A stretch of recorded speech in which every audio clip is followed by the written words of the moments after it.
గోపాల్పూర్ చెరువు కోత ప్రభావిత ప్రాంతాలను వర్ధన్నపేట ఎమ్మెల్యే కేఆర్ నాగరాజు పరిశీలించారు. గ్రేటర్ వరంగల్ మున్సిపల్ కార్పొరేషన్ 56వ డివిజన్ పరిధిలోని గోపాల్పూర్ చెరువు కోత కారణంగా వివేక్ నగర్, అమరావతి నగర్, శాంతినగర్ తదితర కాలనీలో నీట మునిగిన నేపథ్యంలో నాగరాజు అధికారుల బృందంతో కలిసి క్షేత్రస్థాయిలో ఇంటింటికి తిరిగి పరిశీలించారు. ఈ సందర్భంగా నీట మునిగిన ఇళ్లలో ప్రజలు ఎదుర్కొంటున్న కష్టాలను స్వయంగా అడిగి తెలుసుకుంటూ అండగా ఉంటామని ఎమ్మెల్యే చెప్పారు. ఇంట్లో ఉన్న వస్తువులు పూర్తిగా దెబ్బతినడంతో బురద పేరుకుపోయి ప్రజలు తీవ్ర ఇబ్బందులు పడుతున్నారని చెబుతున్న ఎమ్మెల్యే నాగరాజుతో ఈటీవీ ముఖాముఖి. వర్షాలు తగ్గాయి, వరదలు కూడా తగ్గుముఖం పట్టాయి. ఇప్పుడిప్పుడే జనం తెప్పరిల్లుతున్నారు. అయితే వరదలు మిగిల్చినటువంటి నష్టం అంతా ఇంత కాదు. వర్ధన్నపేట ఎమ్మెల్యే నాగరాజు ఈ వరద ప్రభావిత ప్రాంతాల్లో పర్యటిస్తున్నారు. సార్ చెప్పండి సార్, ఎలా ఉంది అసలు ప్రత్యక్షంగా చూసారు? చాలా బాధాకరంగా ఉందండి. ప్రతి ఇంట్లో ఎక్కడ చూసినా కన్నీటి వేదతో ఉన్నారు. ఎవరిని కదిలించినా కూడా ఆక్రోశం, బాధ, ఎమ్మెల్యే మీద కోపం, ప్రభుత్వం మీద కోపం. అంటే ఎందుకంటే ఈ మెంతా తుఫాన్ వల్ల మనం ఇది ఊహించరాని సంఘటన, కానీ వాళ్ళ బాధ వాళ్ళకు ఉంటుంది కదా. వాళ్ళ బాధను అర్థం చేసుకున్నాం. మనం ఏమైతే అయిందో ఈ మెంతా తుఫాన్ వల్ల మనకు రెడ్ అలర్ట్ లేదు, మనం ఆరెంజ్ జోన్లో ఉంటాం వరంగల్లో. కానీ సడన్గా భీమదేవరపల్లి ఏదైతే ధర్మసాగర్, సోమిడి, వడ్డపల్లి ఈ చెరువులన్నీ ఓవర్ఫ్లో అయిపోయే వరకు అక్కడి నుండి వచ్చిన ఫ్లో మన గోపాల్పూర్ ఊర చెరువు మీద పడ్డది. భీమదేవరపల్లి అత్యధిక వర్షం వల్ల అక్కడంతా అపారమైన నష్టం అక్కడ కూడా. కానీ ఇక్కడ మన కాలనీలు అక్కడనే పంటలు నష్టమైంది బాగా. ఇక్కడికి వచ్చేసరికి మా కాలనీలు వివేక్ నగర్ కాలనీ, పక్కకు Amaravati colony, Jawahar Nagar colony, Vajpayee colony, అన్ని కాలనీలు అంతా నగరవాసులందరూ కూడా నీళ్ళల్లో ఉండిపోయినారు. అప్పటికి ప్రభుత్వం అలర్ట్ చేస్తుంది. అలర్ట్ చేసినా కూడా ఈరోజు ప్రాణ నష్టం జరగకుండా జరిగింది. ప్రాణాలు కాపాడుకోగలిగినారు అందరూ. కాలనీవాసులు అందరూ ఫస్ట్ ఫ్లోర్లకు, కింద ఫ్లోర్ లేని వాళ్ళు పక్కనలో పోయి ఆ ఫ్లోర్లో పోయి ప్రాణాలు రక్షించుకున్నారు. కానీ భయంకరమైన ఏదైతే ఈ డిజైన్ గత పాలకుల పాపాన్ని మేము మోస్తున్నాం. కానీ ఇప్పుడు అంటే ఎవరు అర్థం చేసుకోరు. హైడ్రా అని మమ్మల్ని బదనాం చేస్తున్నది. హైడ్రా వల్ల ఈరోజు హైదరాబాద్ కొంచెం సుభిక్షంగా ఉంటుంది. అందరి వల్ల హైడ్రా కావాలి వరంగల్ కానీ అంటున్నారు. ఎందుకంటే గోపాల్పూర్ చెరువు చాలా పెద్దది ఉండే ఒకప్పుడు. దాన్ని మొత్తం ఎఫ్టీఎల్లో కట్టుకుంటా పర్మిషన్లు ఇచ్చుకుంటా ఈ 10 ఏళ్లలో అసలు చెరువు లేకుండా అయిపోయింది. ఇన్ఫ్లో అవుట్ఫ్లో అంతా దానికి 8000 క్యూసెక్ వాటర్తో డిజైన్ చేసిండ్రు. అది ఆ డిజైన్ చేసిన వాళ్ళు డిజైన్ బాగుంటే బాగుండు. దానికి మళ్ళీ గేట్లలాగా జాలీలు పెట్టిండ్రు.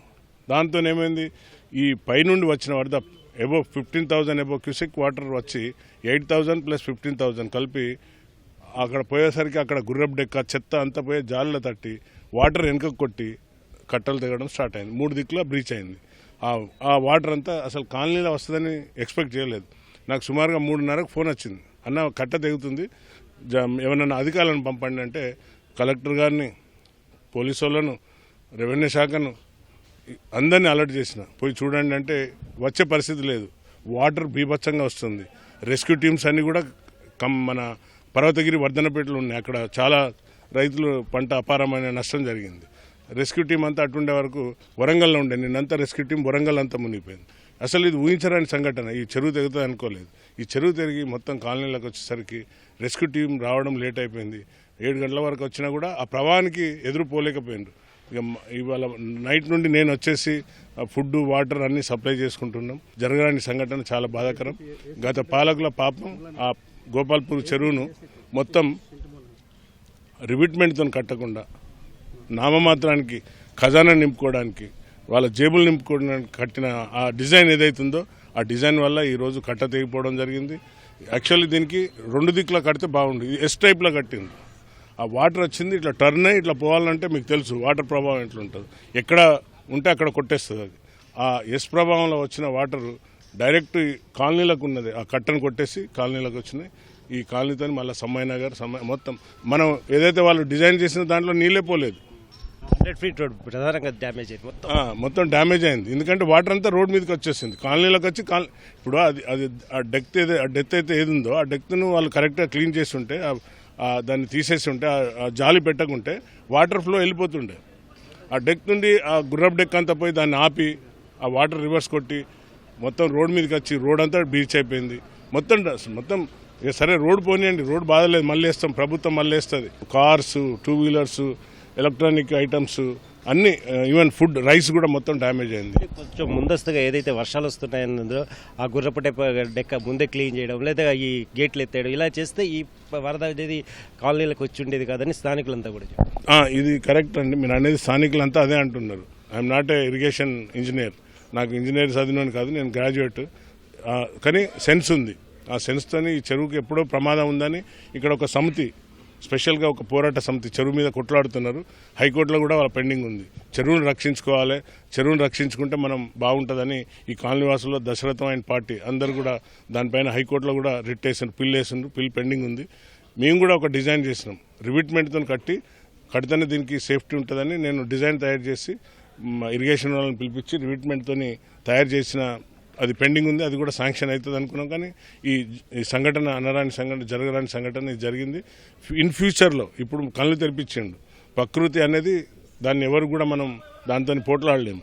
ప్రకృతి ఇప్పుడు కళ్ళు తెరిపించింది కాబట్టి ఇన్ ఫ్యూచర్, నియర్ ఫ్యూచర్లో విత్ ఇన్ షార్ట్ ప్యాన్లో గౌరవ ముఖ్యమంత్రి గారి దృష్టికి తీసుకెళ్లి దీన్ని శాంక్షన్ తెచ్చి రివిట్మెంట్తో బండును స్ట్రెంగ్తన్ చేసి వీళ్ళకు ఒక మంచి ఈ కాలనీ వాసులకు మళ్ళీ ఒక గిఫ్ట్గా ఇవ్వాలనేది నా కోరిక. జిల్లా వ్యాప్తంగా మీ నియోజకవర్గ పరిధిలో ఎలా ఉంది? ఎందుకంటే పంటలు చాలా చోట్ల దెబ్బతిన్నాయి. అత్యధిక వర్షపాతం మీకు తెలిసిన పర్వతగిరి మండలంలో పడ్డది.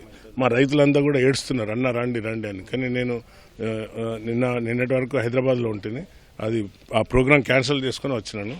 మీకు తెలుసు అక్కడ జూబ్లీహిల్స్ ఎన్నికల్లో ప్రచారంలో భాగంలో ఉంటేనే అందరు ఫోన్లు చేస్తే వచ్చేసిన చెప్పేసి తప్పనిసరిగా రైతులను అందరినీ వర్ధనపేటలో కూడా అత్యంత వర్షపాతం నమోదైంది. నా కాన్స్టిట్యున్సీలో ఎక్కువ 109 38 సెంటీమీటర్స్కి ఎక్కువ వర్షపాతం పడ్డది పర్వతగిరిలో. నష్టపరిహారంతో ప్రభుత్వం ఆదుకుంటుంది. తప్పనిసరిగా ప్రభుత్వం అండగా ఉన్నది. మా ముఖ్యమంత్రి గారు అంటేనే వారి ప్రజల పక్షాన్ని ఉంటాడు. తప్పనిసరిగా హైడ్రా వస్తే ఈ చెరువులు నాలలు కబ్జా చేసిన వాళ్ళందరికీ కూడా తప్పనిసరిగా ఒక గుణపాఠం జరుగుతుంది. కాకపోతే బీఆర్ఎస్ ప్రభుత్వం బీజేపీ కుమ్ముక్కై ఎంతసేపు హైడ్రా వచ్చింది కాబట్టి ఇవాళ రియల్ ఎస్టేట్ రంగం పడిపోయిందని ఒక దుష్ప్రచారం చేస్తున్నారు. మా ప్రభుత్వం ఎప్పుడు కూడా ప్రజల సంక్షేమాన్ని కోరుకునే ప్రభుత్వం. ఆ నాలల పొంటి ఉన్న వాళ్ళని అందరినీ కూడా కాపాడి డబుల్ బెడ్రూమ్లు ఇచ్చినాం.